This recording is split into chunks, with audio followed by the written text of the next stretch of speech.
সবাইকে স্বাগত দীপ্ত সংবাদে। সাথে রয়েছে দোলা ডলরেস। শুরুতেই জানিয়ে দেব নিটল টাটা সংবাদ শিরোনাম।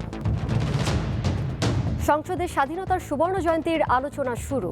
চতুর্থ শিল্প বিপ্লব কাজে লাগানোর তাগিদ রাষ্ট্রপতির। যুদ্ধাপরাধে বগুড়ার আব্দুল মোমিনের ফাঁসির আদেশ। দণ্ডিত পলাতক আসামির সংখ্যা বেড়ে ৩৭। খালেদা জিয়ার বিদেশে চিকিৎসার দাবিতে কাল থেকে কর্মসূচি। জেলা প্রশাসনের স্মারকলিপি প্রদান।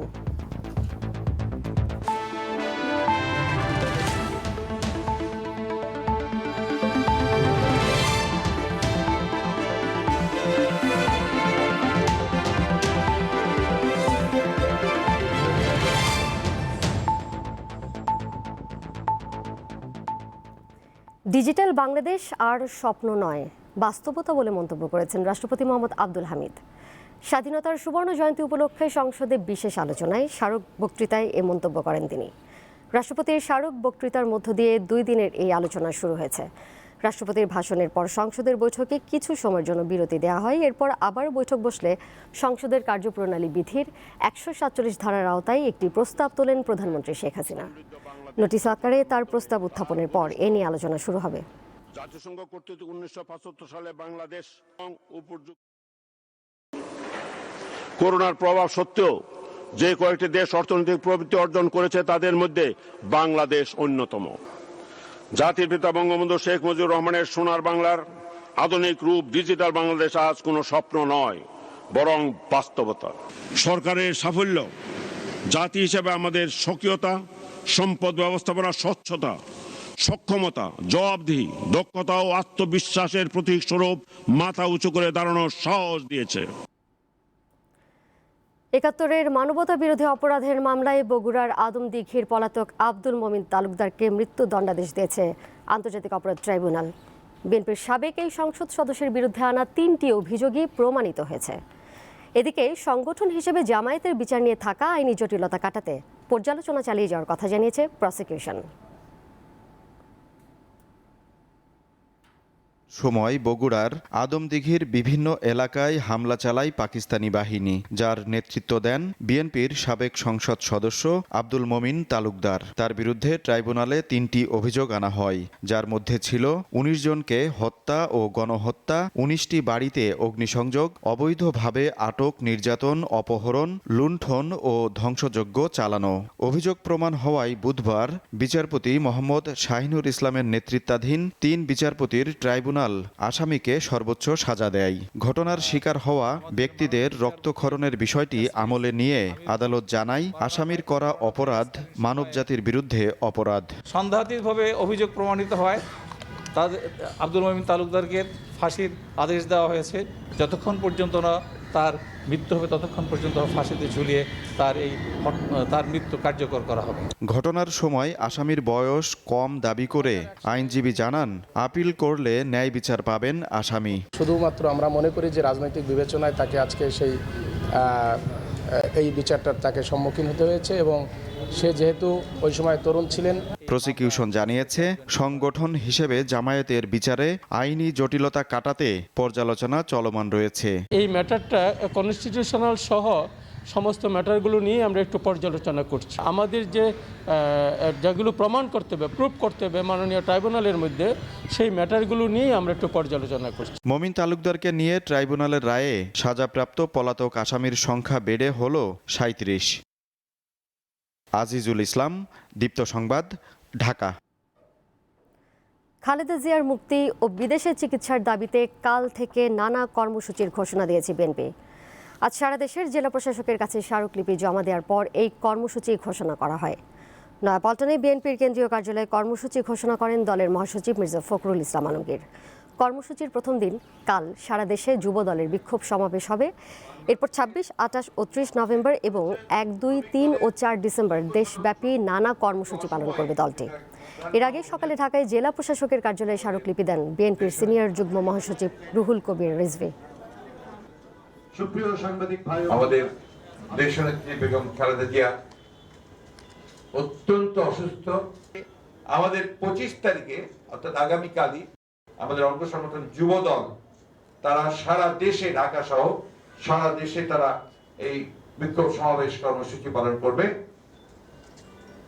26 তারিখ শুক্রবার, সেই জন্য সারা দেশে বা জুমা প্রত্যেকটা মসজিদে দেশনেত্রীর মুক্তি ও রোগ মুক্তির জন্য দোয়া প্রার্থনা করা হবে, দোয়া চাওয়া হবে। এবং অন্যান্য সম্প্রদায়ের যারা আছেন তারা তাদের উপাসনালয়ে তারা দেশনেত্রী বেগম খালেদা জিয়ার মুক্তি এবং রোগ মুক্তির জন্য তারা প্রার্থনা করবেন। কুমিল্লা সিটি কর্পোরেশনের 17 নম্বর ওয়ার্ডের কাউন্সিলর সোহেল হত্যা মামলার 4 নম্বর আসামি সুমনকে গ্রেপ্তার করেছে র্যাব। সকালে কুমিল্লা মেডিকেল কলেজ হাসপাতাল এলাকা থেকে তাকে গ্রেপ্তার করা হয়। এর আগে মঙ্গলবার রাত 12:15টার দিকে কুমিল্লার কোতোয়ালি মডেল থানায় মামলা দায়ের করেন নিহত সোহেলের ছোট ভাই সৈয়দ মোহাম্মদ রুমন। কোতোয়ালি মডেল থানার পরিদর্শক কমল কৃষ্ণ ধর জানান, মামলায় 16 নম্বর ওয়ার্ডের বাসিন্দা শাহ আলমকে প্রধান আসামি করে 11 জনের নাম উল্লেখ করা হয়েছে। এছাড়া নাম উল্লেখ না করে আরও 10 থেকে 12 জনকে আসামি করা হয়েছে। সোমবার বিকালে নিজ কার্যালয়ে সন্ত্রাসী হামলায় গুলিবিদ্ধ হন কাউন্সিলর সোহেল সহ 7 জন। পরে হাসপাতালে চিকিৎসাধীন অবস্থায় সোহেল ও তার সঙ্গী হরিপদ সাহা মারা যান।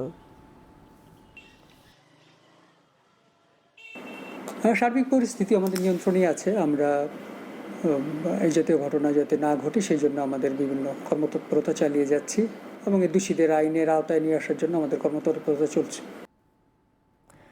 বঙ্গবন্ধু শেখ মুজিবুর রহমানকে নিয়ে কটূক্তি এবং বঙ্গবন্ধুর ম্যুরাল নির্মাণ প্রতিহতের ঘোষণার অভিযোগে রাজশাহীর কাটাখালী পৌরসভার মেয়র আব্বাস আলীর বিরুদ্ধে থানায় 3টি মামলা হয়েছে।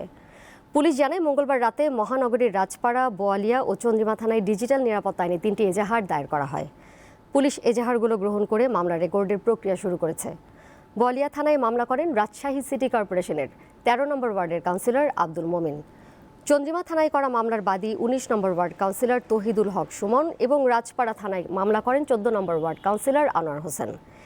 এদিকে বঙ্গবন্ধুকে নিয়ে কটূক্তি করার প্রতিবাদে মানববন্ধন করেছেন স্থানীয় মুক্তিযোদ্ধারা।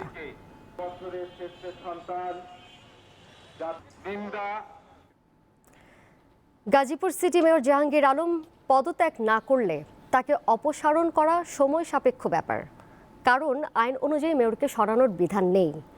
বিশেষজ্ঞরা বলছেন, বঙ্গবন্ধু ও মুক্তিযুদ্ধের শহীদদের নিয়ে অশোভন মন্তব্যের অভিযোগে মামলা হলে সরকার তার বিরুদ্ধে ব্যবস্থা নিতে পারবে। 2018 সালে আওয়ামী লীগের টিকিটে গাজীপুর সিটি কর্পোরেশনের মেয়র নির্বাচিত হন জাহাঙ্গীর আলম। সম্প্রতি বঙ্গবন্ধু ও মুক্তিযুদ্ধের শহীদদের নিয়ে অশোভন মন্তব্যের অভিযোগে 19 নভেম্বর আওয়ামী লীগ থেকে তাকে বহিষ্কার করা হয়। মহানগর আওয়ামী লীগ এছাড়া তাকে প্রাথমিক সদস্য পদ বহিষ্কার করা হয়। তখন থেকেই জাহাঙ্গীরের মেয়র পদ থাকা না থাকা নিয়ে আলোচনা হচ্ছে।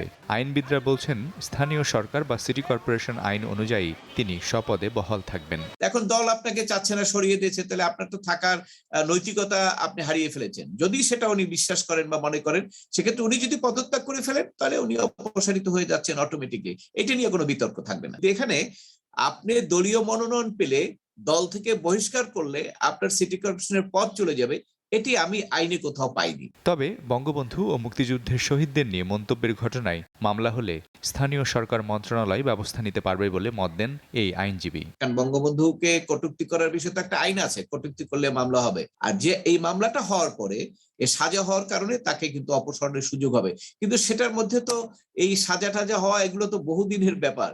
এর মধ্যে তো আর তার টার্মের বিষয় থাকবে না, কাজে ওই বিষয়টা আমার মনে হয় না যে ওইরকম আমাদের সামনে এরকম কিছু আসবে ভবিষ্যতে। জাহাঙ্গীরের বিরুদ্ধে মামলা হলে কাউন্সিলরদের অনাস্থা দেওয়ার সুযোগ রয়েছে বলে মনে করেন সাবেক এই সচিব। অনাস্থা প্রস্তাব আনলে সেটা পাশ হয়ে গেলে সেটা ভিত্তিতে তাকে অপসারণ করা যাবে। যখন দলীয় প্রতীক বরাদ্দ করা হয়েছে তখন থেকে চিন্তা করা উচিত ছিল এই আইনটি সন্নিবেশ করা, যেটা পার্লামেন্টে আছে। পার্লামেন্টের এই জিনিসটি সন্নিবেশ করতে হবে, কিন্তু আমরা তো এখন করিনি। এটা ব্যাকডেট দিয়ে সন্নিবেশ করা যাবে না। তারা বলছেন, গাজীপুর সিটির মেয়র জাহাঙ্গীর আলমের বিষয়ে সরকার কোন পথে অগ্রসর হয় তার উপরই নির্ভর করবে সবকিছু। মিজানুর রহমান, দীপ্ত সংবাদ, ঢাকা। জানাবো আরও কিছু খবর। দেশে করোনা পরিস্থিতি ভালো হলেও এখনও মাস্ক খুলে ঘুরে বেড়ানোর সময় হয়নি বলে মন্তব্য করেছেন স্বাস্থ্যমন্ত্রী জাহিদ মালেক। নয়তো 10 থেকে 15 দিনে পুরো চিত্র বদলে যেতে পারে বলে আশঙ্কা করেছেন তিনি। দুপুরে রাজধানীর একটি হোটেলে করোনা পরিস্থিতি নিয়ে মন্ত্রী এই কথা বলেন। তিনি জানান, বর্তমানে শতকরা 25% মানুষ 2 ডোজ করোনা টিকা পেয়েছেন, আর এ পর্যন্ত দেশের শতকরা 40% মানুষকে টিকার প্রথম ডোজ দেওয়া হয়েছে। স্বাস্থ্যমন্ত্রী বলেন, অন্য দেশের চেয়ে বাংলাদেশে করোনা নিয়ন্ত্রণে আছে। যখন ওনারা থাকবেন না তখন নিষেধাজ্ঞা তুলে নেওয়ায় সুন্দরবনে বেড়েছে পর্যটকের সংখ্যা। গত 2 বছরে বিশ্বের সবচেয়ে বড় এই ম্যানগ্রোভ বনে ভ্রমণ করেছে 3 লাখেরও বেশি পর্যটক। নিজস্ব সৌন্দর্যে ভরপুর বিশ্বের বৃহত্তম ম্যানগ্রোভ সুন্দরবনে রয়েছে 633 প্রজাতির জীব। বঙ্গোপসাগরের কোল ঘেঁষে গড়ে ওঠা এ বনে রয়েছে 114টি রয়্যাল বেঙ্গল টাইগার, চিত্রা হরিণের সংখ্যা 1 লাখের বেশি। গাছ রয়েছে প্রায় 434 প্রজাতির। দেশের প্রাকৃতিক সৌন্দর্যের একটি বড় অংশ দখল করে আছে এই সুন্দরবন। তাই দীর্ঘদিন বন্ধ থাকার পর আবারও অনুমতি দেওয়া হয়েছে এখানে আসার। একদিকে বিশাল জলরাশি আর একদিকে প্রগাঢ় সবুজ, অবশ্যই মুগ্ধ করবে পর্যটকদের। বনের পশু পাখি বা বনে যারা কর্মরত থাকে, বনে যারা কাজ করে, যারা মাছ শিকার করে, এদের একটু দেখে। বাঘটা দেখার সৌভাগ্য হয়নি, কিন্তু হরিণ দেখেছি, বানর দেখেছি। গোটা সুন্দরবন জুড়েই প্রাকৃতিক সৌন্দর্য অবলোকন করতে পারবেন পর্যটকরা।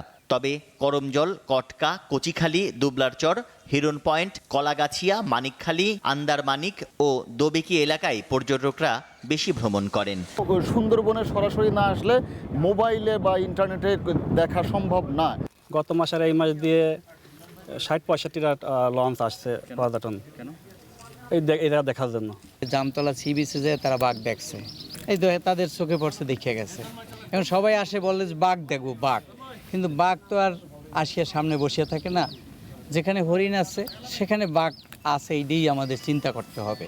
সুন্দরবনে থাকা বা খাওয়ার কোনো ব্যবস্থা না থাকায় নৌযানেই থাকতে হয় পর্যটকদের। তাদের সহযোগিতা করে বিভিন্ন ট্যুর কোম্পানি। করমজল, হারবারিয়া, কটকা, দুবলা, হিরন পয়েন্ট, 5টা স্পট। আমাদের প্যাকেজ থাকে হচ্ছে 3 দিন 2 রাত। ভাবেই ছোট ছোট ক্যানেল দিয়েই ঢুকি এবং পয়েন্টগুলা ভিজিট করাই। আর দস্যুতার ব্যাপার যেটা বললেন, সেটা তো আজকে 3 বছর ধরে সুন্দরবন আসলে দস্যুমুক্ত। 10,000 বর্গ কিলোমিটার জুড়ে গড়ে ওঠা সুন্দরবনের 6,017 বর্গ কিলোমিটার বাংলাদেশে এবং বাকি অংশ ভারতের মধ্যে। তানভীর খন্দকার, দীপ্ত সংবাদ, সুন্দরবন। এবারে কেওয়াই স্টিল চট্টগ্রাম সংবাদ।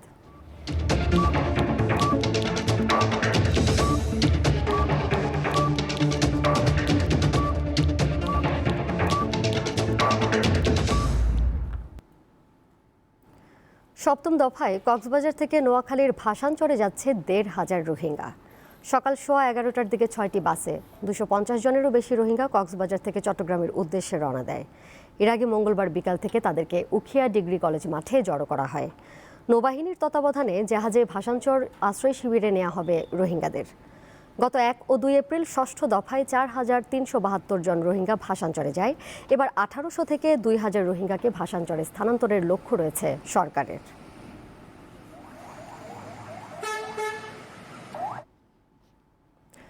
চট্টগ্রাম মেডিকেল কলেজ থেকে 23 ছাত্রকে বহিষ্কারের প্রতিবাদে অধ্যক্ষ শাহেন আক্তার সহ 2 জনের পদত্যাগ দাবি করেছে ছাত্রলীগের একাংশ। অন্যথায় আইনি পদক্ষেপ সহ কঠোর কর্মসূচির হুঁশিয়ারি দিয়েছে তারা। দুপুরে চট্টগ্রাম প্রেস ক্লাবের সংবাদ সম্মেলনে মেডিকেল কলেজ ছাত্রলীগের একাংশ অভিযোগ করে, গত 30 অক্টোবর ছাত্র নামধারী একদল সন্ত্রাসী মেধাবী শিক্ষার্থী মাহাদি আকিবের ওপর হত্যার উদ্দেশ্যে হামলা চালায়। এই ঘটনায় গঠিত তদন্ত কমিটির সুপারিশে একাডেমিক কাউন্সিল গতকাল 30 ছাত্রকে বিভিন্ন মেয়াদে কলেজ থেকে বহিষ্কার করে। বহিষ্কৃত 30 জনের মধ্যে নিরীহ 23 ছাত্রকে বহিষ্কার করায় এই আদেশ প্রত্যাহার ও প্রকৃত দোষীদের আইনের আওতায় আনার দাবি জানান তারা।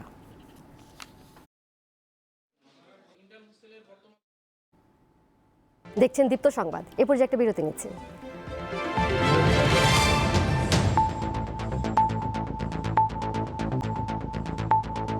বিরতির পর সবাইকে আবারও স্বাগত দীপ্ত সংবাদে। হেফাজতে ইসলামের বিলুপ্ত কমিটির যুগ্ম মহাসচিব মামুনুল হকের বিরুদ্ধে করা ধর্ষণ মামলায় নারায়ণগঞ্জ আদালতে সাক্ষ্য দিয়েছেন বাদী ঝর্ণা। দুপুরে মামুনুল হককে নারী ও শিশু নির্যাতন দমন ট্রাইব্যুনাল আদালতে তোলা হয়। রাষ্ট্রপক্ষের আইনজীবী রকিবউদ্দিন আহমেদ জানান, আদালতে সাক্ষ্য দিয়েছেন মামলার বাদী, তিনি নিজেই ঘটনার শিকার। আসামির দাবি ঝর্ণা তার স্ত্রী। এই প্রসঙ্গেই বাদীকে জেরা করেন আসামি পক্ষের আইনজীবী। তবে বাদীর দাবি, তিনি মামুনুল হককে বিয়ে করেননি। বিয়ের প্রলোভনে তাকে গত 2 এপ্রিল সোনারগাঁওয়ের একটি রিসোর্টে নিয়ে ধর্ষণ করেন মামুনুল হক। এর আগেও একাধিকবার তাকে ধর্ষণ করেন আসামি। বিআরবির নামে নকল বৈদ্যুতিক কেবল তৈরির সাথে প্রতিষ্ঠানটির কিছু কর্মকর্তা জড়িত আছে বলে দাবি করেছে গোয়েন্দা পুলিশ। দুপুরে রাজধানীর মালিবাগে সিআইডি কার্যালয়ে সংবাদ সম্মেলনে এ দাবি করেন অতিরিক্ত ডিআইজি ইমাম হোসেন। তিনি জানান, পুরান ঢাকার বংশালে একই ভবনে 3টি আলাদা প্রতিষ্ঠান থেকে প্রায় 3 কোটি টাকার নকল বিআরবি ও বিজলি কেবল জব্দ করা হয়েছে। এই সময় 10 জনকে আটক করা হয়। সংবাদ সম্মেলনে জানানো হয়, বংশাল এলাকায় সন্ধ্যা থেকে ভোর পর্যন্ত বিভিন্ন ব্র্যান্ডের নকল বৈদ্যুতিক তার তৈরি হতো। মূল কোম্পানি 1 বান্ডিল কেবল বাজারে ছাড়লে নকল কেবল সরবরাহ করা হয় 3 বান্ডিল, ফলে নকল কেবলের বিক্রি বেশি। কারণে বিদ্যুৎ ব্যবহার করলে বিদ্যুতের লাইফলাইন হচ্ছে কেবল। বাংলাদেশেও হয়তো এটা হবে। মূলত তারা দীর্ঘদিন যাবত এইভাবে সবার চোখের আড়ালে তারা এই তার বানাচ্ছিল। পাইকারি কেবল বেচে বিক্রি করে, তাদের সাথে চুক্তি করে তারা কিন্তু এই কেবল বেচতেছিল। যে এই যে নকল কেবল বেচে যাদের, যেসব কোম্পানির, সেই সব কোম্পানির লোকদের সাথেও তাদের যোগাযোগ আছে এবং এইসব কোম্পানির লোকরা নাকি এদের দ্বারা লাভবান হয়। চাঁদপুর কুমিল্লা মহাসড়কে মোটর সাইকেল দুর্ঘটনায় 2 এসএসসি পরীক্ষার্থী নিহত হয়েছে। পুলিশ জানিয়েছে, মঙ্গলবার রাত 8:30টার দিকে 3 মোটরসাইকেল আরোহী চাঁদপুর সদর হতে বাকিলা যাওয়ার পথে নিয়ন্ত্রণ হারিয়ে গাছের সাথে ধাক্কা লেগে পড়ে যায়। এ সময় মোটরসাইকেলে থাকা 2 এসএসসি পরীক্ষার্থী শান্ত ও আশিক গুরুতর আহত হয়। স্থানীয়রা তাদেরকে উদ্ধার করে চাঁদপুর 250 শয্যার সরকারি জেনারেল হাসপাতালে নিয়ে গেলে চিকিৎসক দুজনকেই মৃত ঘোষণা করেন। ঢাকার আশুলিয়ার তাজরিন ফ্যাশনস ট্র্যাজেডির 9 বছর আজ। সকাল থেকে আশুলিয়ার নরসিংহপুরে পুড়ে যাওয়া তাজরিন ফ্যাশন কারখানার ভবনের সামনে ফুল দিয়ে নিহতদের প্রতি শ্রদ্ধা জানান বিভিন্ন শ্রমিক সংগঠনের নেতাকর্মীরা। এ সময় তাদের সাথে শিল্পাঞ্চলের বিভিন্ন কারখানায় কর্মরত সাধারণ শ্রমিকরা যোগ দেয়। 2012 সালের 24 নভেম্বর সন্ধ্যার পর আশুলিয়া শিল্পাঞ্চলের নরসিংহপুরে তোবা গ্রুপের তাজরিন ফ্যাশনের কারখানায় আগুনের ঘটনা ঘটে। এতে 114 জন শ্রমিক মারা যান এবং আহত হন অন্তত 3 শতাধিক শ্রমিক। লাভজের কালার কসমেটিক্স, স্কিন কেয়ার ও ফ্রেগ্রেন্স এখন থেকে আগুরায় লাভজের কাউন্টারে পাওয়া যাচ্ছে। রাজধানীর উত্তরার 13 নম্বর সেক্টরের জমজম টাওয়ারে আগুরা সুপার শপে আজ এই বিক্রয় কার্যক্রম উদ্বোধন করা হয়। অনুষ্ঠানে জানানো হয়, উত্তরায় 3টি সহ আগুরার 12টি আউটলেটে লাভজের এই কাউন্টার সেলস অপারেশন চলবে। আয়োজকরা জানান, নিজস্ব ওয়েবসাইট ও অন্যান্য কসমেটিক্স আউটলেটের পাশাপাশি আগুরার কাউন্টারে ফ্যাশন সচেতন কাস্টমাররা লাভজের সব পণ্য এক জায়গায় পাবে।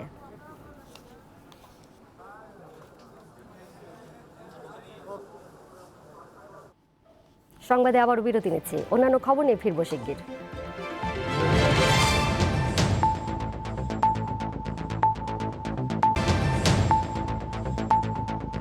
সবাইকে আবারও স্বাগত সংবাদে।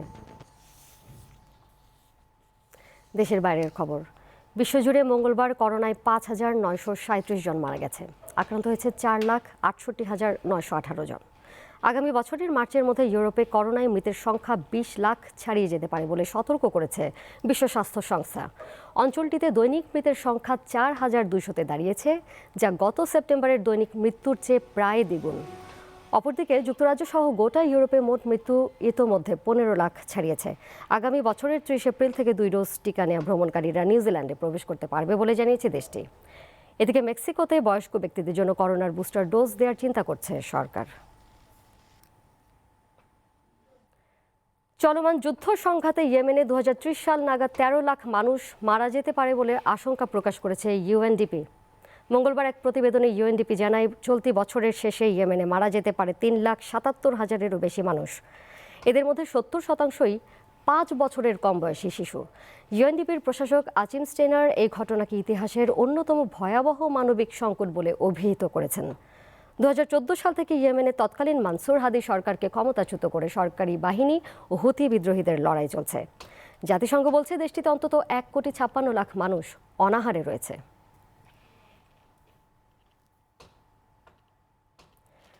সুদানের ক্ষমতাচ্যুত প্রধানমন্ত্রী আবদাল্লাহ হামদক আবারও ক্ষমতায় আসার পর পদত্যাগ করেছেন মন্ত্রিসভার 12 মন্ত্রী। মঙ্গলবার মন্ত্রিসভার বৈঠকেও অংশ নেননি তারা। পদত্যাগ করা মন্ত্রীদের মধ্যে পররাষ্ট্র, বিচার, কৃষি, সেচ, বিনিয়োগ, জ্বালানি, শিক্ষা, শ্রম ও পরিবহন মন্ত্রী রয়েছেন। কী কারণে পদত্যাগ করেছেন সেই বিষয়ে স্পষ্ট কোনো ব্যাখ্যা দেননি মন্ত্রীরা। গত মাসে সামরিক অভ্যুত্থানে ক্ষমতাচ্যুত হওয়ার পর রবিবার সামরিক কাউন্সিলের সঙ্গে এক চুক্তির মাধ্যমে প্রধানমন্ত্রী হিসেবে পুনর্বহাল হন হামদক। 25 অক্টোবর সেনা অভ্যুত্থানের আগে সুদানে হামদকের নেতৃত্বে একটি অন্তর্বর্তীকালীন সরকার ছিল। পদত্যাগ করা মন্ত্রীরা ওই সরকারেরই অংশ। জ্বালানি তেলের মূল্য নিয়ন্ত্রণে রাখতে কৌশলগত মজুদ থেকে 5 কোটি ব্যারেল তেল বাজারে ছাড়ার সিদ্ধান্ত নিয়েছে যুক্তরাষ্ট্র। তেল উত্তোলনকারী দেশগুলোর জোট ওপেক অপরিশোধিত তেলের উত্তোলন বাড়াতে রাজি না হয় এমন সিদ্ধান্ত নিয়েছে দেশটি। চীন, ভারত, দক্ষিণ কোরিয়া, জাপান ও যুক্তরাজ্যের সঙ্গে সমন্বয় করে তেল সরবরাহ বাড়ানো হবে বলেও জানানো হয়েছে। এর আগে আন্তর্জাতিক বাজারে তেলের দাম নিয়ন্ত্রণে চীন, ভারত, দক্ষিণ কোরিয়া ও জাপানকে জরুরি মজুদ উন্মুক্তকরণের আহ্বান জানান প্রেসিডেন্ট জো বাইডেন।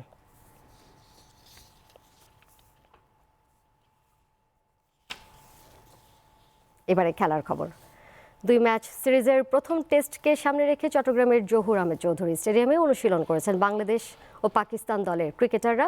টি-20 সিরিজে হোয়াইট ওয়াশ হওয়ার পর পাকিস্তানের বিপক্ষে 2টি টেস্ট খেলবে বাংলাদেশ। চট্টগ্রামের জহুর আহমেদ চৌধুরী স্টেডিয়ামে সিরিজের প্রথম টেস্ট শুরু হবে 26 নভেম্বর। ঢাকার মিরপুরে দ্বিতীয় টেস্ট শুরু হবে 4 ডিসেম্বর।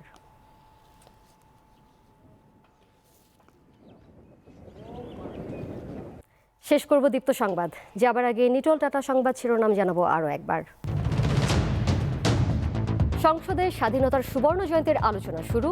চতুর্থ শিল্প বিপ্লব কাজে লাগানোর তাগিদ রাষ্ট্রপতির। যুদ্ধাপরাধে বগুড়ার আব্দুল মমিনের ফাঁসির আদেশ। দণ্ডিত পলাতক আসামির সংখ্যা বেড়ে 37। খালেদা জিয়ার বিদেশে চিকিৎসার দাবিতে কাল থেকে কর্মসূচি, জেলা প্রশাসনে স্মারকলিপি প্রদান।